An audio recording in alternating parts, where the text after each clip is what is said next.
Hello and welcome back to YouTube channel of Prince Civil Service. जैसा कि आपको पता है, ये हमारी एक सीरीज चल रही है यूपीएससी इकोनॉमी सेक्शन के प्रीलिम्स के प्रीवियस ईयर क्वेश्चन को डिस्कस करने की। अब तक हमने 2011 एंड 12 के पेपर को डिस्कस कर लिया है। 2013 का एक पार्ट हमने प्रीवियस सेक्शन में डिस्कस किया था। नेक्स्ट पार्ट जहां पर अब हम लेकर आए हैं वापस इस डिटेल एनालिसिस को। इसके पहले एक इंफॉर्मेशन, 16 अप्रैल को प्रिंस सिविल सर्विस के लिए आपका स्कॉलरशिप कम एडमिशन टेस्ट हो रहा है। आइए इस मौके का फायदा उठाइए और ग्रेजुएशन के साथ में यूपीएससी सिविल सर्विस जैसी प्रेस्टिजियस एग्जाम की तैयारी का पूरा आप आनंद ले सकते हैं यहाँ पर। और चलिए अब शुरू करते हैं अपना सेक्शन। अब तक हमने डिस्कस कर लिए थे इस साल के 5 क्वेश्चंस को, जहाँ पर अपने सबसे लास्ट में डिस्कस किया था बैंक रेट और वीकर सेक्शन को दिया जाने वाला या फिर आपका प्रायोरिटी सेक्टर ट्रेंडिंग। अब हम आ जाते हैं 6 क्वेश्चन के ऊपर और हमारा 6 क्वेश्चन ये कहता है कि अगर किसी भी कारण से जो प्राइस है वो इंक्रीज हो रहा है, जनरल लेवल ऑफ प्राइस अगर इंक्रीज हो रहा है तो उसके पीछे का रीजन क्या है, क्या कारण है कि मार्केट के अंदर प्राइस इंक्रीज हो रहा है। दैट मीन्स यहाँ पर जो डिस्कशन किया जा रहा है वो है इन्फ्लेशन का, कि क्या रीजन है इन्फ्लेशन आने का। तो हम देखेंगे कि सबसे पहले हम इस चीज को समझते हैं, प्राइस इंक्रीज होने का मीनिंग क्या होता है। दैट मीन्स एक कॉन्सेप्ट अगर हमने पिछले वाले उस सेक्शन में देखा था, दैट इज इन्फ्लेशन। इन्फ्लेशन का मीनिंग ही क्या होगा, गुड्स एंड सर्विस का प्राइस अगर इंक्रीज होता है, प्राइस अगर इंक्रीज हुआ किसका, गुड्स का और दूसरा आपके सर्विसेज का, उसको हम कह देंगे इन्फ्लेशन। और अब हम आते हैं कि ये जो प्राइस है ये इंक्रीज हो रहा है वो किस कारण से हो रहा है, इसका रीजन भी होगा। तो बेसिकली इसके रीजंस के अंदर हम दो चीज डाल सकते हैं, उसको हम कह देंगे, एक तो है डिमांड पुल इन्फ्लेशन और एक है कॉस्ट पुश इन्फ्लेशन।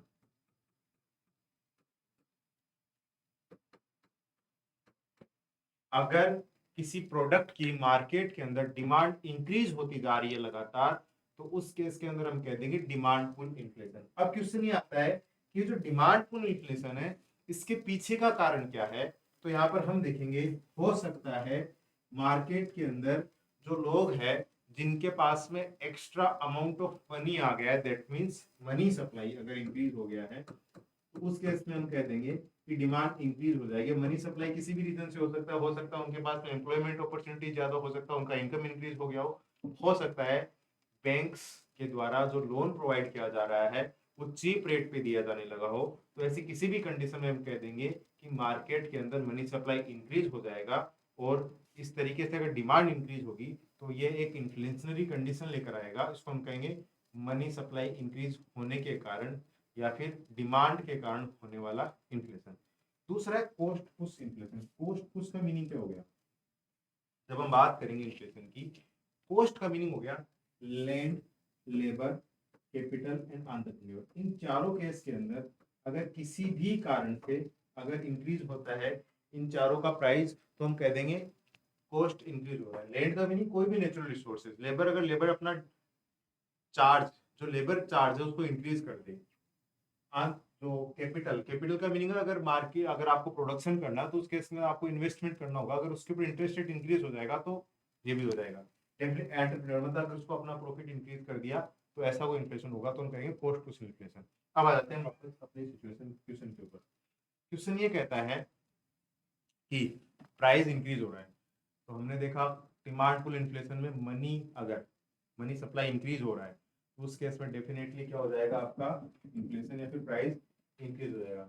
दूसरा, अगर हम बात करें आउटपुट कम होने की, दैट मींस डिमांड और सप्लाई की हम बात करें, तो एक कर्व कुछ इस तरीके से है। उस कर्व के अंदर क्या होगा, ये आपका प्राइस का लेवल है और ये आपका जो कर्व ये शो करता है कि जो सप्लायर है, सप्लायर ये चाहता है कि जैसे जैसे मैं सप्लाई इंक्रीज करूं प्राइस इंक्रीज हो जाए। लेकिन बायर या फिर बोरोवर ये चाहता है, तो ये हो गया डिमांड कर्व। लेकिन बायर ये चाहता है कि जैसे जैसे सप्लाई में अपनी डिमांड इंक्रीज करूं, वो क्या हो, आपका प्राइस लेवल है वो डिक्रीज हो। तो ये तो क्या हो गया, सॉरी, ये तो हो गया सप्लाई कर्व, ये हो गया डिमांड कर्व। तो उस केस के अंदर अब देखना, सप्लाई उतनी ही है या फिर सप्लाई कम होती है, तो डेफिनेटली उस केस के अंदर क्या होने वाला है कि अगर सॉरी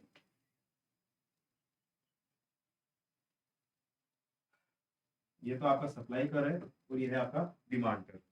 अगर सप्लाई रिड्यूस हो जाती है, तो अगर सप्लाई रिड्यूस होगी तो उस केस में भी क्या होगा, पहले प्राइस यहाँ पर था, अब प्राइस कितना हो जाएगा यहाँ पर। दैट मीन्स अगर सप्लाई कम हो जाती है, दैट मीन्स एग्रीगेट आउटपुट अगर कम हो जाएगा, तो उस केस में क्या हो जाएगा, प्राइस इंक्रीज हो जाएगा। तो दूसरा भी सही है।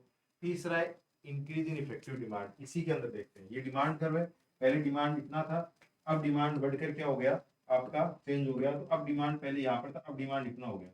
अब इसके कारण पहले जो प्राइस ये था, अब ये प्राइस क्या हो जाएगा, इंक्रीज हो जाएगा। तो उस केस के अंदर भी क्या हो जाएगा, आपका प्राइस इंक्रीज होने वाला है। That means all of the above are the answer. चलिए ठीक है, इस डिमांड एंड सप्लाई वाले कर्व को एक बार अच्छे से समझ लेते हैं दोबारा, यहाँ तो मुझे लग रहा है थोड़ा कंफ्यूजन नहीं रहना चाहिए। प्राइस राइट का है और ये है टोटल सप्लाई।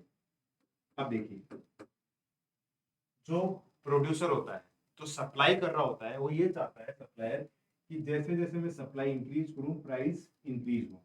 और जो बायर है वो ये चाहता है, तो ये तो हो गया आपका सप्लाई का।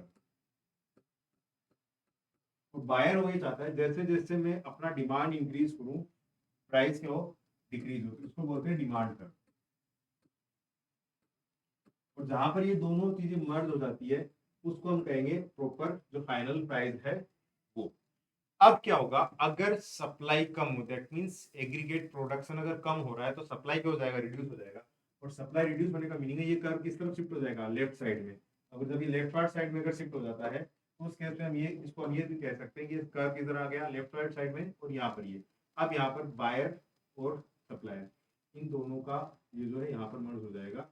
और उस केस के अंदर पहले सप्लाई प्राइस ये था, अब प्राइस क्या हो जाएगा, इंक्रीज हो जाएगा। दैट मीन्स एग्रीगेट सप्लाई अगर डिक्रीज होती है, तो उस केस के अंदर भी प्राइस क्या हो जाएगा, इंक्रीज हो जाएगा। अब आ जाते हैं डिमांड के ऊपर। अगर एग्रीगेट डिमांड इंक्रीज हो जाए, तो ये अपना डिमांड कर्व है। एग्रीगेट डिमांड कर्व होने का मतलब राइट साइड में शिफ्ट हो जाएगा। तो अगर ये राइट साइड में शिफ्ट हो रहा है, तो पहले कहाँ कट कर रहा था, यहाँ पर, अब ये कट करेगा यहाँ पर। उस केस के अंदर क्या हो जाएगा, प्राइस यहाँ से इंक्रीज होकर यहाँ पर। दैट मीन्स एग्रीगेट डिमांड अगर इंक्रीज हो रही है, तो उस केस में भी हम ये कह देंगे कि प्रोडक्ट है उसका प्राइस इंक्रीज हो जाएगा। तो प्राइस इंक्रीज होने के पीछे का कारण क्या है, मनी सप्लाई इंक्रीज होगा जो कि डिमांड इंक्रीज करेगा, एग्रीगेट सप्लाई कम होना, एग्रीगेट डिमांड बढ़ जाना। तीनों कारणों से हम कह देंगे उस प्रोडक्ट का प्राइस इंक्रीज हो जाएगा। और इसका आंसर हो जाएगा D, all of the above. अब चलते हैं अपने अगले क्वेश्चन की ओर। क्वेश्चन ये कहता है कि इनमें से कौन कौन सा ऑप्शन ऐसा है जो कि इन्फ्लेशन क्रिएट करेगा और सबसे ज्यादा क्रिएट करेगा। क्योंकि देखिए, इन्फ्लेशन की हम बात करें, मार्केट के अंदर मनी सप्लाई आ रहा है, लोगों के पास में मनी आ रहा है, तो उस मनी के कारण धीरे धीरे क्या होगा, इन्फ्लेशन क्या हो जाएगा, इंक्रीज होता जाएगा। लेकिन सबसे ज्यादा इन्फ्लेशनरी इम्पैक्ट किस पे पड़ेगा, तो एक चीज को हम समझते हैं, वही अपना इस डिमांड सप्लाई वाले कर्व पे हम आ जाते हैं वापस। इसी से हम इस चीज को समझने की कोशिश करते हैं।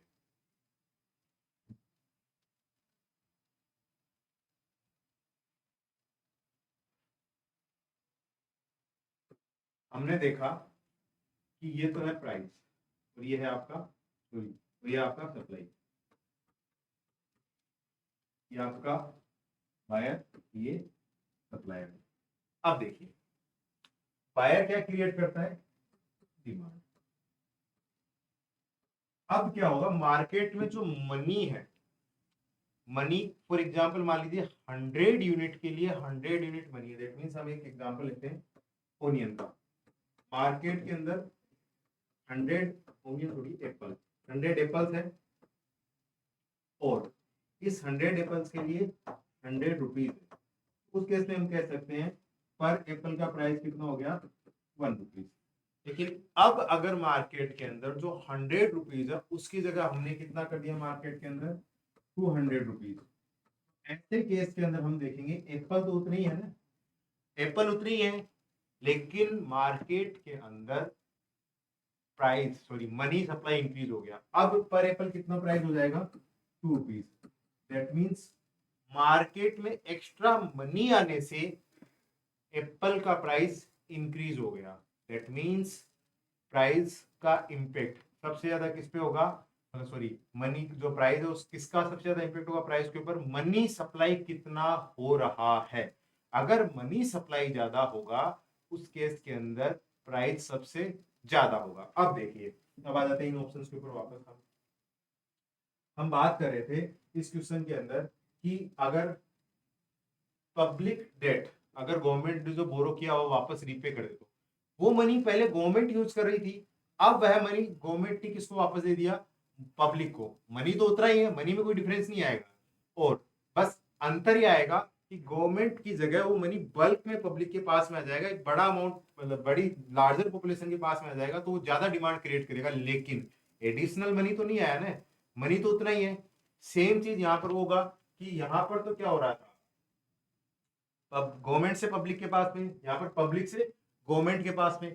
तीसरे केस के अंदर क्या होगा, borrowing from banks to finance a budget deficit. तीनों दूसरे और तीसरे केस में क्या है, इस केस के अंदर तो बजट डेफिसिट है पब्लिक से पूरा हो रहा है, इस केस के अंदर बजट डेफिसिट ऑफ बैंक से पूरा हो रहा है, लेकिन दोनों केस के अंदर टोटल अमाउंट ऑफ मनी तो मार्केट में उतना ही है, एडिशनल मनी नहीं आया है, मनी जो सर्कुलेट हो रहा था उतना ही है, बस या तो गवर्नमेंट के पास में या बैंक के पास में या पब्लिक के पास में। लेकिन अब चौथे ऑप्शन पे आके देखें, चौथे ऑप्शन में कहते हैं कि नया मनी क्रिएट करना है, एडिशनल मनी ऐड करना है, नया मनी प्रिंट करना है। और मैंने आपको बताया था 1997 तक इंडिया में बजट डेफिसिट को मैनेज करने का ये एक तरीका यूज किया जाता था कि extra amount of extra money print कर दिया जाए, और एक्स्ट्रा मनी जब प्रिंट होगा तो डेफिनेटली ये किस में कन्वर्ट हो जाएगा, आपका इन्फ्लेशनरी सिस्टम के अंदर, और इसी कारण से नया मनी प्रिंट होना ज्यादा इन्फ्लेशनरी सिस्टम क्रिएट करता है, ज्यादा इन्फ्लेशन क्रिएट करता है। उसके इसका आंसर क्या हो जाएगा आपका डी। चलिए चलते हैं नेक्स्ट क्वेश्चन की ओर। अलग अलग एस्पेक्ट इसमें आपने देख लीजिए, गवर्नमेंट अपने डेफिसिट फाइनेंसिंग को कैसे कैसे पूरा करती है पोस्ट करके। उसके बाद में नेक्स्ट क्वेश्चन, अगर मनी का सप्लाई कांस्टेंट रहता है लेकिन डिमांड इंक्रीज हो जाती है, देखिए वो डिमांड सप्लाई करो कितना काम आ रहा है। तीसरा क्वेश्चन है तो उस डिमांड सप्लाई कर्व को पूरा करें, इससे अपन पूरा कर लेंगे। देखिए ये व्हील वाला कर्व है, ये आपका सप्लाई हो रहा है, ये आपका डिमांड हो रहा है, यहाँ तक आ गए, ठीक है। अगर डिमांड बढ़ गया तो दैट मीन्स ये हो रहा है, पहले प्राइस ये था, अगर मनी की बात करें तो इस प्राइस को हमने कहते हैं इंटरेस्ट रेट। अब यहाँ से यहाँ पर आ गए तो इंटरेस्ट क्या हो जाएगा, यहाँ से यहाँ पर दैट मीन इंटरेस्ट रेट बढ़ जाएगा। तो इससे समझने की बात अब मैं आपको एक्सप्लेन करता हूँ। वही एप्पल वाला एग्जाम्पल, पहले 100 एप्पल डिमांड उतनी थी, अब उन 100 एप्पल्स को 100 रुपीज के द्वारा डिमांड की जा रहा था। उसके बाद में हमने देखा तो उन 100 एप्पल्स की डिमांड 200 रुपीज के द्वारा की जा रही है। तो 100 रुपीज के द्वारा डिमांड थी तो एक एप्पल का प्राइस 1 रुपीज, 200 के द्वारा डिमांड हुई तो एक एप्पल का प्राइस 2 रुपीज। ऐसे केस के अंदर क्या होगा कि डिमांड इंक्रीज होने से सप्लाई उतनी ही है, डिमांड अगर इंक्रीज हो गई तो डेफिनेटली क्या हो जाएगा, प्राइस इंक्रीज हो जाएगा। यहाँ पर जब बात करें मनी के सेंस में, तो मनी का प्राइस कौन मैनेज कर रहा है, मनी की अगर आप डिमांड करोगे, जैसे बैंक के पास में पहले 10,000 रुपीज है, लोन लेने के लिए 10 लोग आ रहे हैं, तो पर पर्सन मान लो बैंक को देना 1,000 रुपीज, दे दिया। इंटरेस्ट रेट बैंक ने का 5% आपको देना होगा। अब वही 10,000 रुपीज लेने के लिए बैंक के पास में पहुंचे 20%, बैंक को 1,000 पर पर्सन देना है। अब क्या होगा, जो ज्यादा इंटरेस्ट रेट पे करेगा बैंक उसको ज्यादा लोन देगी, उसको पहले लोन देगी कंपेयर टू उसको जो कम इंटरेस्ट रेट पे कर रहा है। तो इस केस में क्या हो जाएगा, अगर मार्केट के अंदर money supply amount of money constant है लेकिन उसकी डिमांड अगर इंक्रीज हो जाती है, तो ऐसे केस में क्या हो जाएगा, उस पर्टिकुलर मनी का जो बैंक के द्वारा दिया जा रहा है इंटरेस्ट रेट इंक्रीज हो जाएगा। और देखिए ये कॉन्सेप्ट आपको हम कोरिलेट करेंगे डेफिसिट फाइनेंसिंग वाली कंडीशन में। एक कॉन्सेप्ट आपको सुनने को मिलेगा, उसको बोलते हैं क्राउडिंग आउट। क्राउडिंग आउट क्या होता है, जैसे क्या होता है, बैंक से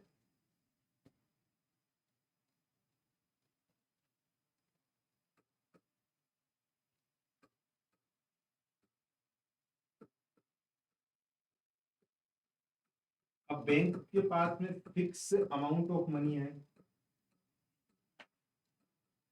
अगर मनी का बैंक के पास में फिक्स अमाउंट होगा, उस केस में इस मनी को कौन बोरो कर रहा है, अब इसको बोरो करने वाले दो लोग हो सकते हैं, या तो इस मनी को बोरो करे गवर्नमेंट,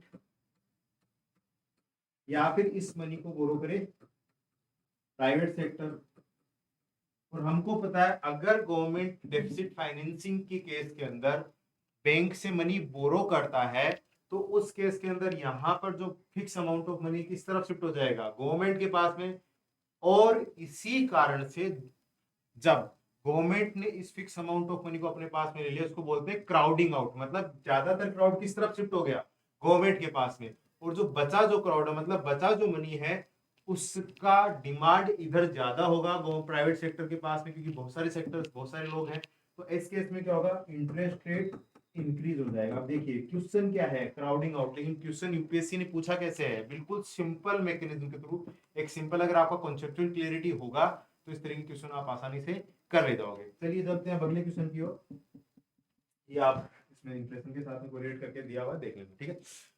ओके, नेक्स्ट क्वेश्चन ये कहता है कि इनमें से कौन कौन से सेक्शन है जो कि डायरेक्ट ग्रांट करते हैं हाउस होल्ड को, मतलब कंज्यूमर को डायरेक्ट लोन प्रोवाइड करते हैं।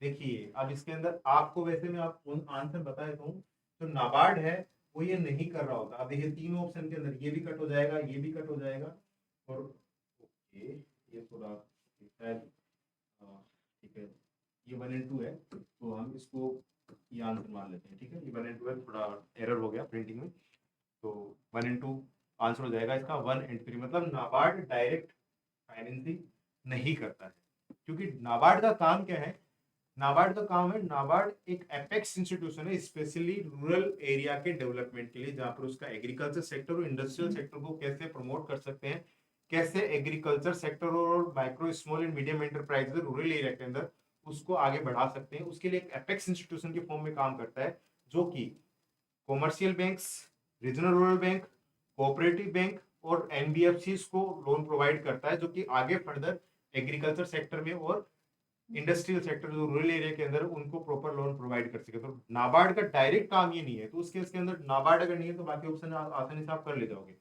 अब बाकी दो भी देख लेते हैं। आरआरबी, रीजनल रूरल बैंक का काम क्या है, रूरल एरिया के अंदर एग्रीकल्चर लोन प्रोवाइड करना, micro small and medium enterprises को लोन प्रोवाइड करना, या फिर इसके अलावा क्रेडिट फैसिलिटीज प्रोवाइड करना, ये सब चीजें।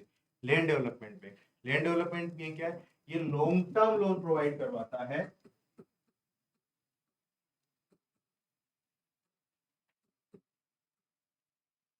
लॉन्ग टर्म लोन प्रोवाइड करवाता है बेसिकली लैंड के डेवलपमेंट के लिए, और बाकी फर्दर जो कि इन्वेस्टमेंट सेक्शन है उस, मतलब जो रूरल एरिया के अंदर लैंड के अलावा जो इन्वेस्टमेंट हो सकता है जो इंडस्ट्री सेक्टर है उनके लिए। लेकिन ये कौन सा लोन देगा, लॉन्ग टर्म। लेकिन ये दोनों, आरआरबी और लैंड डेवलपमेंट बैंक, दोनों के दोनों डायरेक्ट लोन प्रोवाइड करवाते हैं, लेकिन नाबार्ड डायरेक्ट कंज्यूमर को लोन प्रोवाइड नहीं कर रहा होता है। उस केस में हम कह देंगे कि आपका नाबार्ड के अलावा दोनों के दोनों सेक्शन के अंदर डायरेक्ट लोन प्रोवाइड कर रहे हैं। इससे रिलेटेड ये आपकी स्लाइड्स है, आप देख लेना। चलिए अब आते हैं नेक्स्ट क्वेश्चन के ऊपर। अब देखिए मैंने आपसे कहा था यूपीएससी एक तरीके के क्वेश्चन को घुमा फिराकर किसी न किसी बार में पूछ लेता है, और अगर आपकी सारी चीजों पे कॉन्सेप्ट क्लियर है तो उस केस के अंदर आप देखना ये चीजें आपको काफी हेल्पफुल रहती है बेसिक्स क्वेश्चन को कवर करने में। इकोनॉमी के सेक्शन में क्या होता है, यूपीएससी के जो क्वेश्चन पूछने के तरीके, कुछ क्वेश्चन ऐसे होते हैं जो सीधे सीधे आपके कहां से आएंगे, वो क्वेश्चन सीधे सीधे आपके आ रहे होंगे इससे कॉन्सेप्चुअल क्लियरिटी वाले टॉपिक से, बिल्कुल से आपके अगर उस चीजों पे कॉन्सेप्चुअल क्लियरिटी है तो आराम से उनको आप कर ले जाओगे। कुछ क्वेश्चन ऐसे हो रहे होते हैं यूपीएससी के जो कि आपको उस करंट इवेंट या फिर करंट सेक्शन से पूछे जाते हैं, कुछ क्वेश्चन ऐसे होते हैं जो कि स्कीम से रिलेटेड होते हैं। तो यहाँ पर आप देखिए ये क्वेश्चन वो कॉन्सेप्चुअल क्लियरिटी वाला क्वेश्चन है, अगर आपकी उन टॉपिक्स के ऊपर कॉन्सेप्चुअल क्लियरिटी है तो आप आसानी से इस तरीके के क्वेश्चन को कर ले जाओगे। चलिए अब देखते हैं इस क्वेश्चन के अंदर। क्वेश्चन ये है कि अगर इन्फ्लेशन इंक्रीज होगा तो उस इन्फ्लेशन इंक्रीज होने का मतलब है जनरल प्राइस लेवल वो क्या हो जाएगा आपका, इंक्रीज हो जाएगा। और अगर इन्फ्लेशन इंक्रीज हो रहा है तो उस केस के अंदर किस पे क्या इंपैक्ट पड़ेगा। अब एक सिंपल सी बात बताइए आप मेरे को, एक व्यक्ति जो मनी बोरो कर रहा होता है, एक व्यक्ति जो मनी लैंड कर रहा होता है, एक है आपका लेंडर और एक है आपका बोरोवर, और एक आपका बोरोवर। इस बोरोवर को हम कह सकते हैं मनी डेटर। ठीक है, अब देखिए इसको एक एग्जाम्पल से हम समझते हैं, एक एक करके देखते हैं। पहले लेंडर की बात करते हैं।